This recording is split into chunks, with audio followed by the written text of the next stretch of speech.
kere ini ni sangerum gahai le chat kere za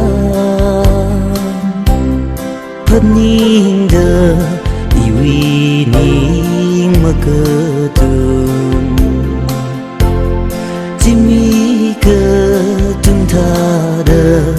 tun hai de mengeje dui ngerok se te hang ngero kisah jena kepe ning ngeje ha nawi ma kepen kile hau du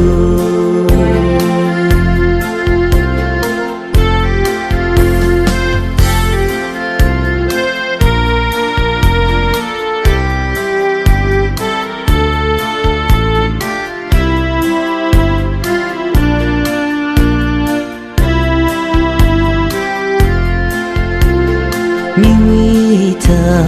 terkajung lagaina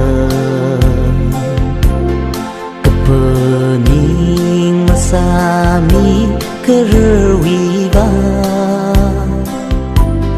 nawi ke pening jauh gahaila